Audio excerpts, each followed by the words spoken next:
If you went from not sure where literally not sure where your next meal was going to come from, starving every night, people are dying, people that you know are dying, people are in war. And those are your problems. And then you come to this country and you're trying to make it. And the biggest thing people are scared of is getting rejected or getting hung up on a phone call and you just kind of look and you're like, well, what are we talking about here? Right. So there's nothing that's happening in this country that could scare me because I've already seen and done the worst, versus if you're growing up in this country and you have a middle or even upper class upbringing, you're a lot more scared of a lot more things. So I think that's kind of the edge that we have is like, and I don't have the same story as you. That's again, that's pretty crazy, but yeah, what are you scared of? You're not scared of anything, right? You've seen it all. You've done it all. You came from the mud. Yeah.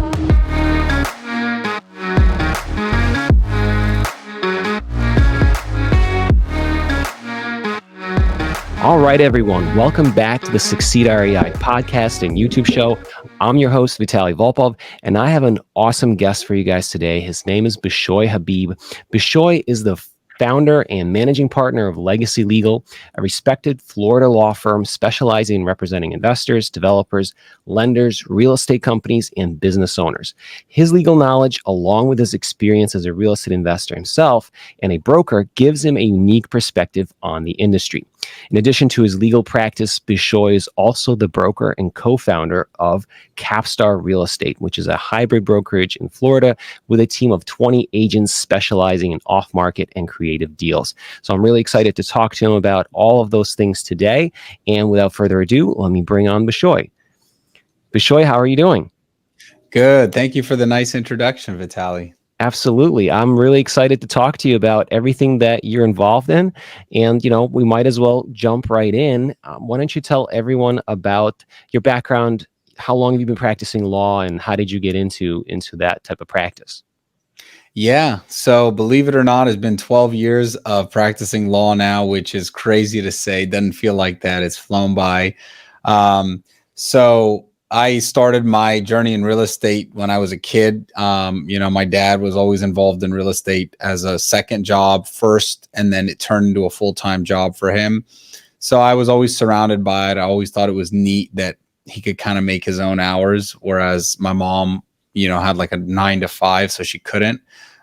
So he was more flexible. He could just take days off. Not that he ever did, but he could take days off and just kind of pick us up from school, stuff like that. So I felt like that was cool to just have that power to do that. So I always wanted to do real estate. And then, I went to undergrad and the plan was to get out and practice. I was never wanted to be a lawyer. The plan was to go out and be a real estate investor. And then I got out in 2009 of college. Yeah. So it was a tough market. I was like, well, let me go to law school. And I finished that in 2012.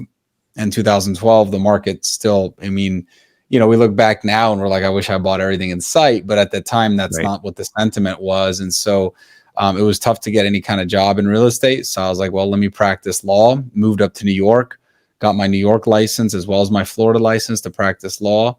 Did that for a few years.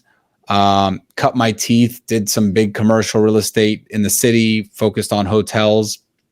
And then a couple years later in 2015, I moved back down to Florida.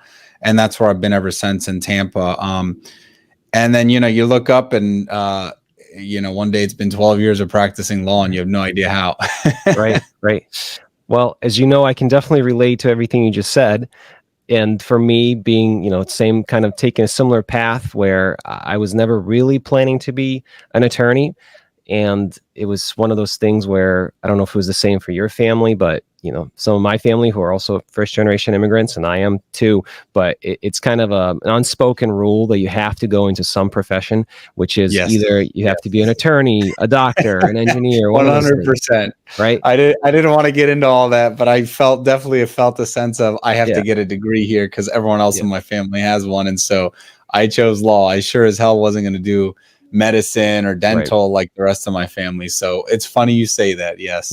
Yep. Yeah. I just find it interesting and funny that it is a kind of a common thread among different, no matter what location you came from. So in my case, I'm from Belarus, one of the former Soviet Union republics. And my family and I came here in 1995. And it was, I have friends who are also first generation immigrants from like Ukraine and Russia and all that. And it's the same story every single time. It's like the parents are very, very much about, you have to get a degree, you have to go into some sort of, go through some higher schooling in order to be considered a respectable individual and all that stuff. And, That's right. as it turns out for me, while I did really well, both in law school and after law school as an attorney, I ended up kind of veering off into real estate. And it sounds like you are obviously still fully practicing and you have your own practice and your own law firm, but you are also heavily involved in the real estate brokerage, which I want to get into in a minute too, as well as your own investments. But I guess while we're on the topic, I do want to ask you this, and I had this as one of the latter questions in the interview, but I think it makes sense to ask you this now. So as a first generation immigrant, did you feel like that gave you any kind of advantage or a leg up against your American-born peers? Yeah, 100%. I mean, it's kind of sad to say, but the reality is as you get older, you realize that the people who grew up in this country kind of take this country for granted, and the people who come from outside understand how difficult things are outside the US. And so what ends up happening is the people who come from other countries end up outworking the people who are born here, the people who are, here for generations, because the people here in America take it for granted. And, even though I grew up here, right? I wasn't raised in Egypt where I'm from, but where my family's from, but those values absolutely carried over. All we knew was hard work. All we knew was, just taking advantage of the opportunities, because the whole reason my family fled back in Egypt was because of religious persecution. They weren't able to get the same opportunities because we were Christian, right? And so we were oppressed, we were suppressed, we were never given equal opportunities with people that were Muslim, in my case. So it's a game changer. I mean, and I think at the end of the day, if you could kind of, boil success down to one thing, which you can't, but if you had to, you could say grit or determination or hustle. I mean, all those things are going to put you on a trajectory of success. If you had to pick one characteristic that you needed. So, it's the immigrant story. I mean, you outworked everybody because you knew how hard it was on the other side. Yeah. And I think that's probably the biggest challenge. I don't have kids, but that's the biggest challenge. Like when I have kids in the near future, the biggest thing I think about on a daily basis with them is how do we instill those same values so that they're not complacent. They don't take, what they have for granted, especially because, they'll be a tier up from where we grew up, which was like middle class. And so how do you instill those values in them? So the immigrant values are just absolutely what made this country what it is, so we don't want to lose sight of that. Right. 100%. Yeah, I agree with that too. And I actually had another interview podcast that I did on another YouTube channel just recently. And one of the questions they asked me was along the same lines. And I told them the story that I had when I came here. And that was seeing kind of the hardships that I and my family went through when we were in Belarus. After the Soviet Union collapsed, there was a lot of turmoil and there were shortages of just basic goods and food and things like that. And I actually did. And I know it's a cliche and people say this about like Soviet Union and all that and say it's not true. It didn't happen. It did for me, where I actually would go to the grocery store. My mom would send me as a 10-year-old kid to go and buy some bread and milk and whatnot. And I would stand there in the line with 100 people in front of me waiting to try to get to the counter and get that stuff. So like that absolutely did happen. That was my experience even as a kid, and that impacted me greatly. And then when I came here and saw like the opportunities, and the very first night that we got here, and my relatives had come here a few years before us. So my uncle greeted us when we got here. We flew to JFK and then we drove to the capital of New York State, Albany. And then he greeted us and he said, "Hey, are you guys hungry?" And we said, "Well, sure." He's like, "Okay, well, let's go to the grocery store." And we're all looking at each other like, what does he mean? Grocery store at midnight? What are we talking about? Right. And it just so happened that he's like, "Yeah, well, we have 24-hour grocery stores here in America." And by the way, they have all this stuff in them. And then I went there as a 12-year-old kid to see what's on the shelves and the abundance and everything that was here. And I knew then, and it was like, wow, this is a really different place than where I came from. So yeah, it's definitely motivating as a first generation immigrant, that I don't think people who did grow up here or were born here I don't think they realize it, you know? Well, I mean, if you come from a background of fighting for survival, literally, and your case is pretty extreme, but let's just use your case. If you went from literally not sure where your next meal was going to come from, starving every night, people are dying, people that you know are dying, people are in war. And those are your problems. And then you come to this country and you're trying to make it. And the biggest thing people are scared of is getting rejected or getting hung up on a phone call, and you just kind of look and you're like, what are we talking about here? Right. You know, so there's nothing that's happening in this country that could scare me, because I've already seen and done the worst, versus if you're growing up in this country and you have a middle or even upper class upbringing, you're a lot more scared of a lot more things. So I think that's kind of the edge that we have, is like, and I don't have the same story as you. That's again, that's pretty crazy. But what are you scared of? You're not scared of anything, right? You've seen it all. You've done it all. You came from the mud. Yeah. And I feel like it does give you a certain sense of location and where you are. Yeah. Where you stand in the world, you know what I mean? And so that you can achieve greater things because you now have been given the opportunity where you didn't have it before. So I think that's definitely crucial. So, I do want to shift gears a little bit. I do want to ask you about your law firm business. Can you talk a little bit about kind of who are the clients, what types of deals you help them with, and any highlights that of your career there that you can share with us? Yeah, absolutely. So as I mentioned, 12 years in the legal field. I just started my own law firm 1 year ago. We turned 1 year last month. It's called Legacy Legal. The reason I called it Legacy Legal was because I wanted to help clients leave a legacy. As I boiled it down, I kind of realized that was like my main goal. My main mission was like, I want to help people leave a legacy. So what does that mean? We help people in a lot of different ways. So first and foremost, real estate. Second, business. We do estate planning, and we have a whole dispute department, right? So litigation, mediation, arbitration, etc.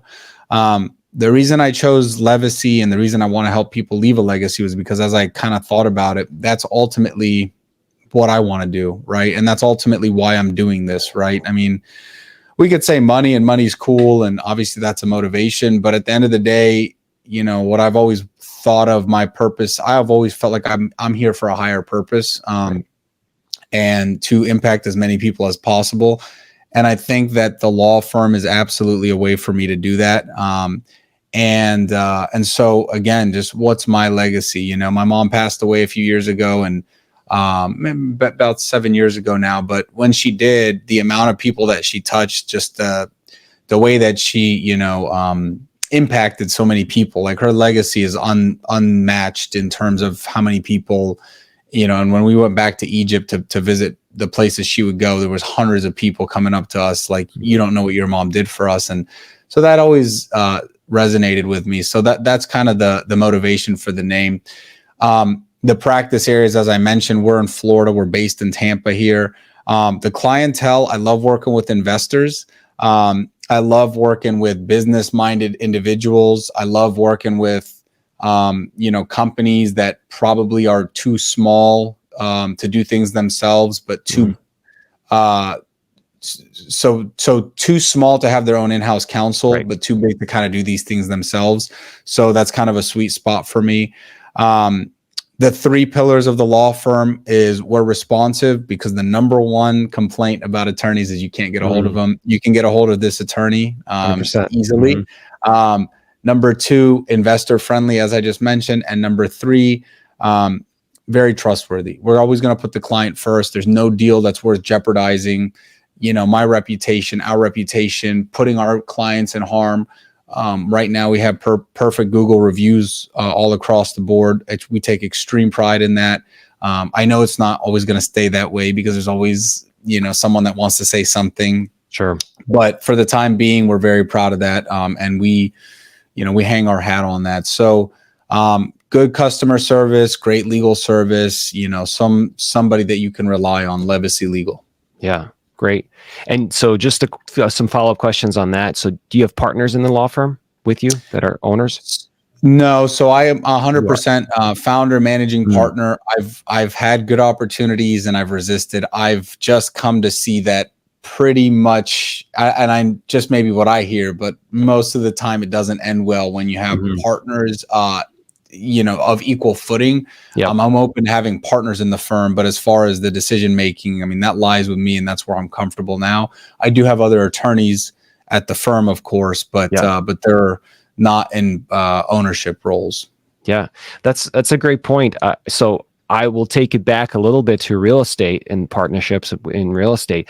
When I started out investing, I was on my own, and that was kind of my comfort level, and I wanted to do that, and I wanted to be the ultimate decision maker. And it worked for a while, but then I ended up, and this is not saying that this translates necessarily to law firms, but it did bring certain value to have someone else alongside of you. However, like you said, there are also potential tensions that could arise, especially if someone's a 50-50 partner with you and you're in a disagreement. So I can totally see both sides of it. And it makes sense. And it sounds like you're doing great, and the law firm is thriving. And I think I definitely wish you the best of luck with that part of your business.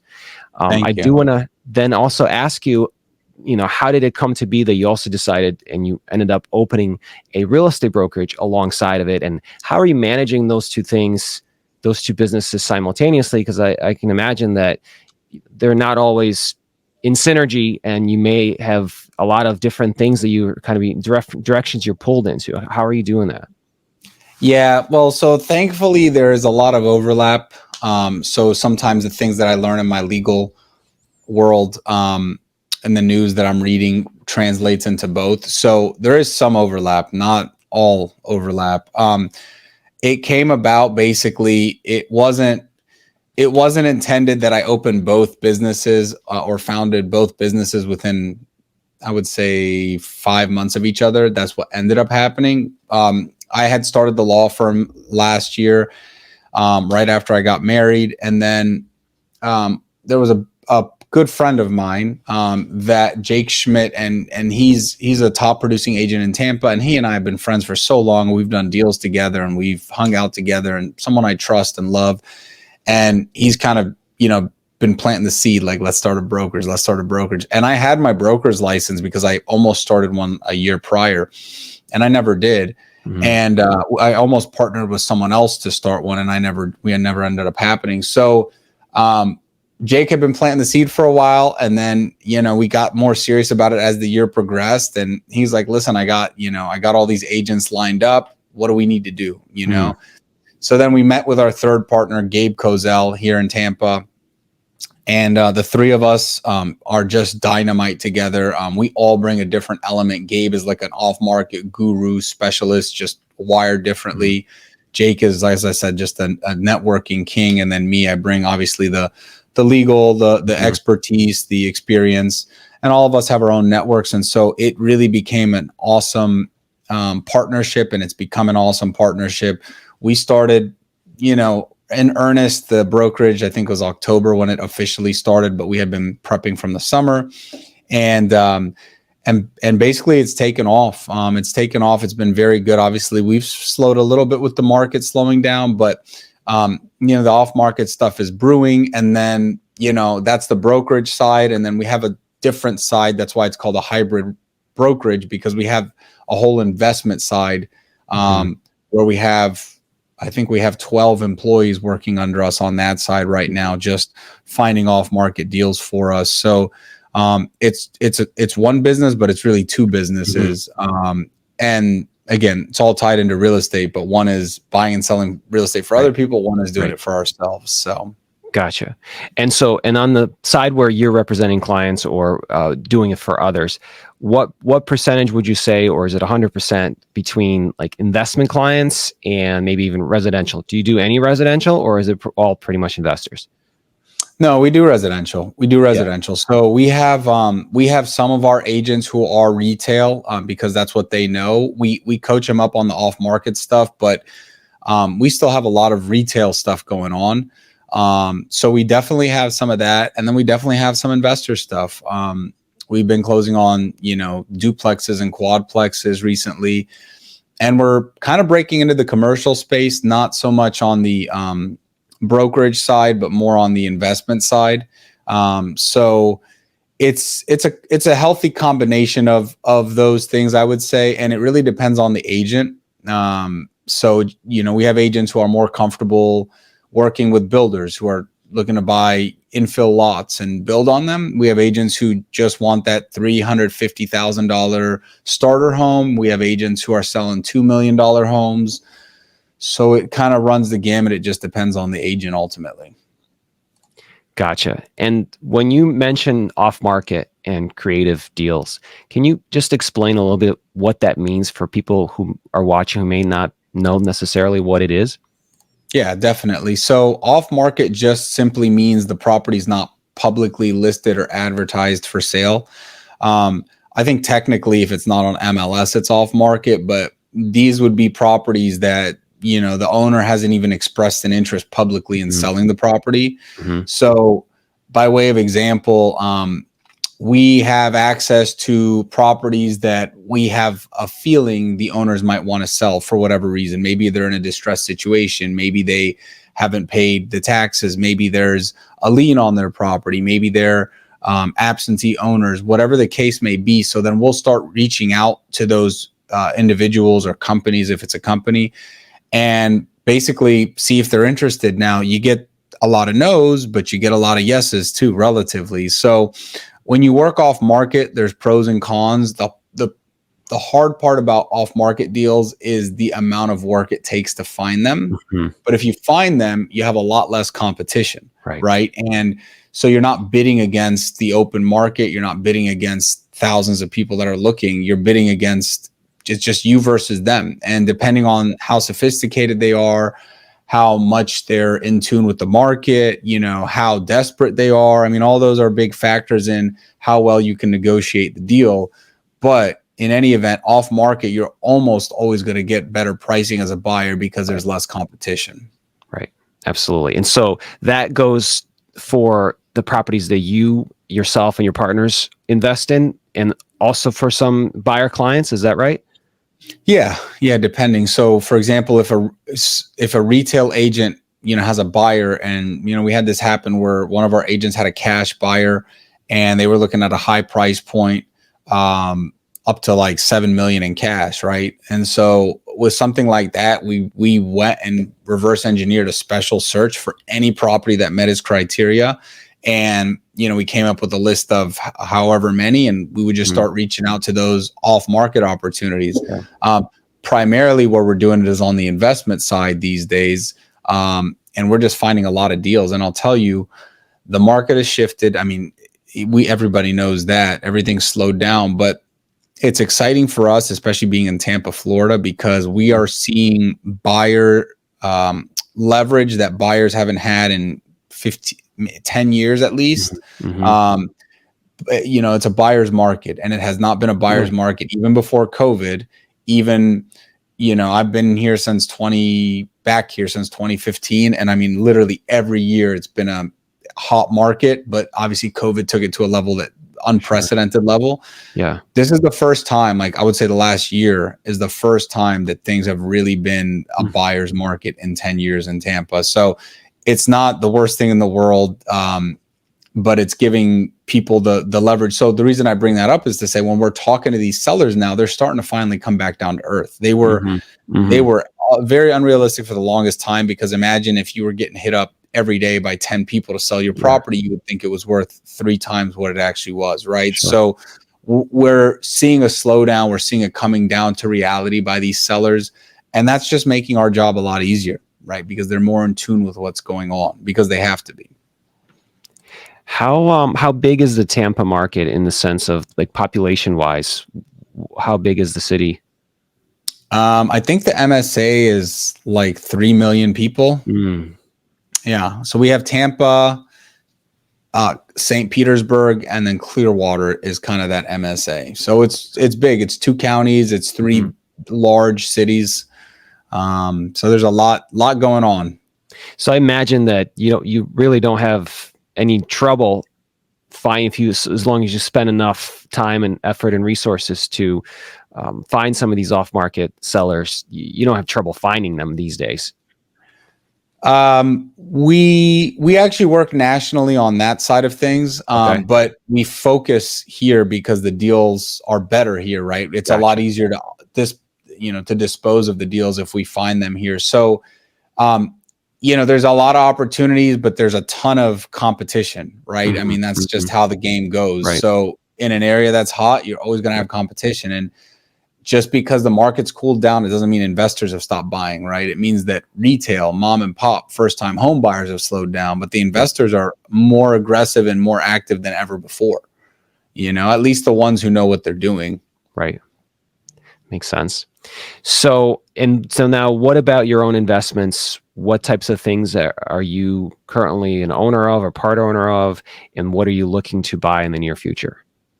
Yeah, so I've it's funny because I remember we talked about this last time we spoke. Have historically been more of a passive investor because I don't want to actively manage my assets. So all throughout when I started investing, 15 years ago, a lot of it was passive, or actually all of it. I didn't buy my own real estate. And the reason is I just figured, let me leave it to the experts. And that worked out well for me. So it just kind of kept rolling. People I trusted, people I knew that were good at what they did. Now, as I get a little bit older, I'm starting to feel like I could take on, some of the investment, active management aspect of it, but I am going to be cautious, right? Because I think we talked about the intensive management of single family and just how that's not really necessarily worth it. Now, if you bought 15 years ago when prices were $50,000 or $100,000, sure, you could cash flow anything, even if you had a property manager. Me being as busy as I am, I'm not going to manage, and I'm dealing with it right now. I was dealing with it when I talked to you, and it's almost done, but it's just single family house. It's just sucking up all my time, and if I get someone else to do it, I lose money on it. So it's just an absolute pain. Can it make sense? Yeah, you get a good tenant, they don't bother you, you keep it cash flowing for a few years, everything's good. Where we're really trying to go right now, though, Capstar on the investment side is the commercial space, the land development space. We're absolutely crushing it on the land development deals right now. We got a full-time ace in there right now. We've teamed up with 2 brilliant people. So those are opportunities that we're looking at. And then, we would really like to get into some commercial space locally here in Tampa, buy it at a steep discount. And then from there, you can't lose. Just find someone who we trust that could operate it and just hold on to it forever. Right. That's the name of the game. But I'm not interested in single family, and there's nothing wrong with single family. Listen, hear me out. There's nothing wrong. It's the way so many people in this country have built wealth, right? And that's pretty much primarily how my dad got started. So I love single family. It's just not for me. That's what I'm saying. Yeah, I agree with you. I think one consideration is who you are and where you are in your investing journey and in your business life, right? In your professional life, and what kind of time and resources and energy you have, and you got to allocate them properly in accordance with where you are as an investor. And then the other thing too is also the market, right? So different markets are different. And I think, for my personal market here in the Albany, New York area, is the best bread and butter for us is small multifamily. So it's the same thing here, where I don't think single family investments will cash flow unless you bought them a really long time ago, right?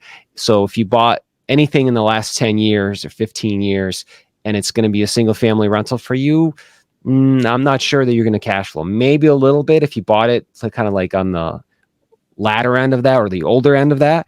But if you bought anything more recently, I don't think it's going to cash flow. So we don't go after those things, those types of assets. What we do is anything between 3 units, 20 units is kind of our bread and butter in our area. That works really well because there are certain towns and cities right around the Albany area where the clientele, the tenants, are not necessarily, extremely poor, and they're not necessarily, really rich.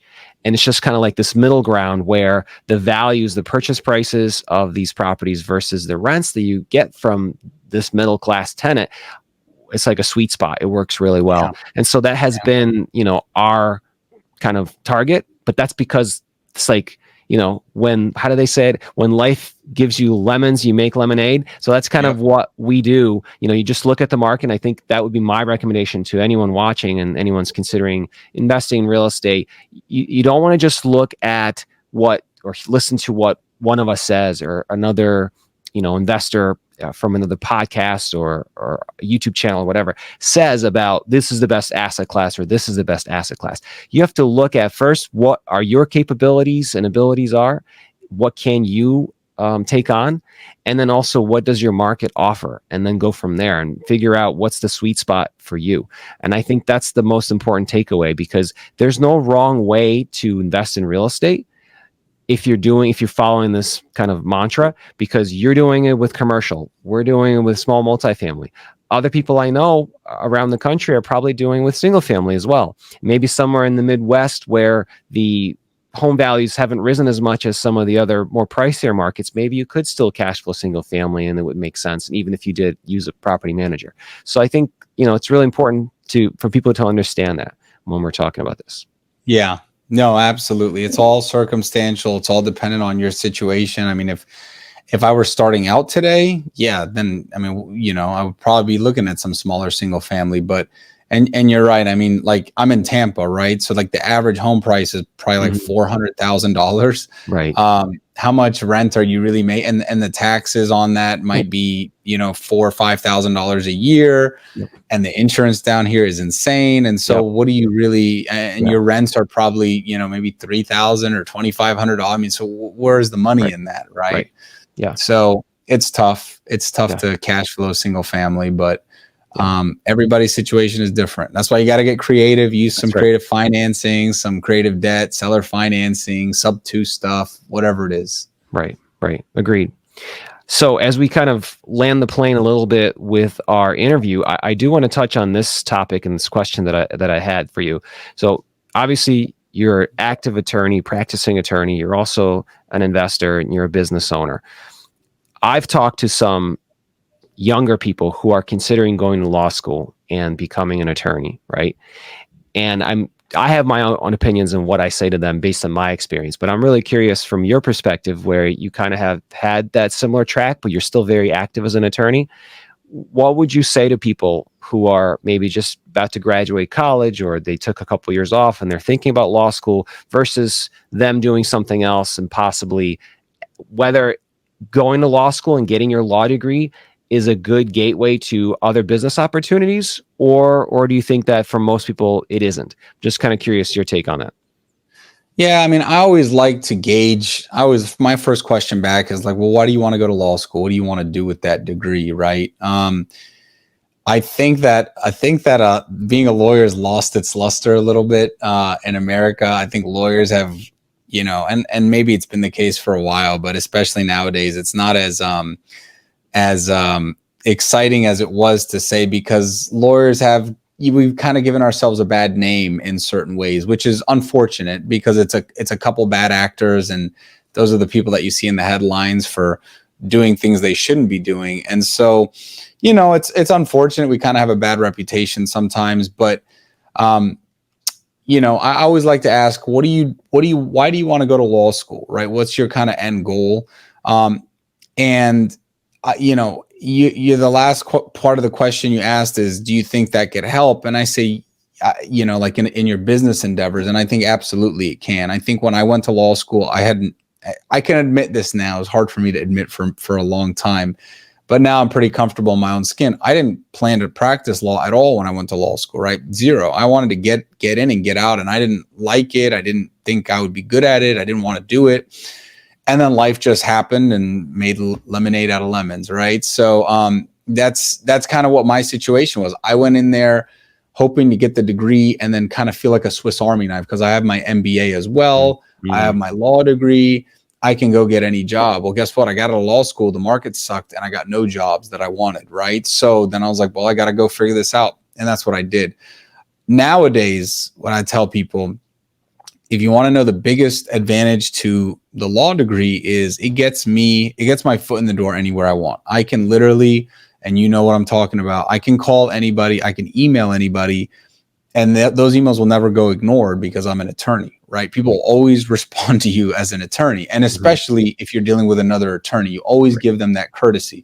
Yeah. So a lot of times, like I'll get hired, just to give you an example, I'll get hired, people will call me and they'll be like, hey, listen, like I already know what I need to do. The problem is I'm trying to reach out to this attorney and they're ignoring me. Can I hire you just to like relay this information to the attorney? And they'll hire me and I'll literally take exactly what they were saying and just say to that attorney will hop on a call with me and we'll figure it out in 10 minutes. Right. That's the way it goes. And so that's the big advantage to doing it that way. But you gotta kind of know what you're doing if you're going to law school. I wouldn't recommend just doing it without a plan. It's expensive. It's a commitment. It's not easy. It's a lot of work. And you'll be in a lot of debt nowadays, right? So you got to kind of know what you're doing, but if you do it the right way, it can absolutely be a great idea for people. And so that's why it always starts with, well, what are you trying to get out of it? Why are you going to law school? That's a great answer. And I that's my take on it as well. And that's exactly what I tell people. Yeah. So Bishoy, what is next for you, or what are your near future plans with both your businesses, investments, and things like that? Anything you can share with us on that? Yeah. So on the law firm side, we're actively expanding. We're, it's been, last 3 or 4 months, every month's kind of gotten better and better. We're amping up our marketing, which has been very successful, looking at bringing on more people. So, in that aspect, it's kind of taking care of itself. It's going the way that I hoped it would. So very, very grateful there. On the Capstar stuff is probably even more exciting if that's possible, because what we're doing is, like I mentioned with the land development stuff, is we've teamed up with some guys who are 40-year veterans with land, but also really good in the tech space. And so we're combining modern technology, AI, old school intelligence, and then, just entrepreneurialism to redefine the way real estate is done. And what I mean by that is, where basically, I'll tell you in a nutshell, is if you're a builder or you're a developer, and right now we're just in Florida, eventually we're going to be national. The old historic way of finding real estate is you drive the dirt, you go meet the owners, you shake hands, you talk to them once a year, and when they're ready to sell, they'll sell. That's literally how these billion-dollar companies are still doing it. And I'm telling you that because I've sat in the room with them and they've explained this to us. They're using techniques from the 1980s, before people had cell phones, before internet, to still, because that's the old boys way. And these guys are 60 and 70 years old, and that's all they know. We're coming in right now and redefining that, and basically using technology, using tools that are going to tell us the path of progress, reaching out off market, seeing if owners would be willing to sell, and then connecting them with builders, buyers, developers that are willing to, that are interested in buying. And it's been extremely successful in the short period. I mean, it's been basically a month of full go on this project, and it's been an outstanding success. So redefining the way that at least real estate development is done. It's something that's high on our radar now. We want to start Florida, and then we want to go national with it once we kind of hone in on it. So that's the thing that's keeping me up at night now, in a good way. That's great. No, that's awesome. I think that's the way to go too. And I think you're doing it the right way, combining technology. And we've got a lot of new technology, obviously the AI revolution that's occurring right now. I think that's huge. And I'm excited to see what happens with the industry. And it sounds like you're involved kind of on the cutting edge of that. I hired a AI consultant for my law firm last month, because I just figured if you're not ahead, you're behind. And he's been awesome. And We talk every week, and he's building out some stuff for me as well. And he educates me and he answers my question. And I just feel like if you're not doing that, then you're going to be behind. You're probably already behind, but you're going to it's going to be exponential, the amount of growth. And so you got to get ahead of it if you're serious about your business. Agreed. Yeah. Well, great. This has been an awesome interview, Bishoy. The last question I have for you is if people want to connect, if they want to hire you, or if they want to reach out for, some business opportunities, what's the best way for them to find you? So, if you're on Instagram, I started my own social media thing like about a month or two ago, at attorney Bishoy, Bishoy. I'm also on TikTok. My LinkedIn, you can just find me by my name. And then, of course, the website for my law firm is levacylegal.com. So LEV like Victor, ACY legal.com, 813-553-2699. Great. And what I'll do, Bishoy, is I'll take the links that you're mentioning now, and I'll put them in the description of the YouTube video, and I'll put them in the show notes of the podcast if it appears on any other platforms. Yeah, that'd be great. I appreciate you having me on. It's been an awesome conversation, as it always is. Absolutely. Yeah, man. Thanks for coming on. I appreciate it. And we'll see you guys next time. Take care. Sounds good. Peace. Hey guys, tap or click the screen in the corner for the next house hacking video you should watch. And if you want to go deeper with me and ask me your questions about house hacking or being a rental property owner, join me in my free private house hack mastery group on school.com. I post exclusive content and bonuses in that group, and you can connect with me and other like-minded investors. Also, if you're just getting started and thinking about buying your first house hack, grab your free copy of my house hack success checklist. Both links are in the description below.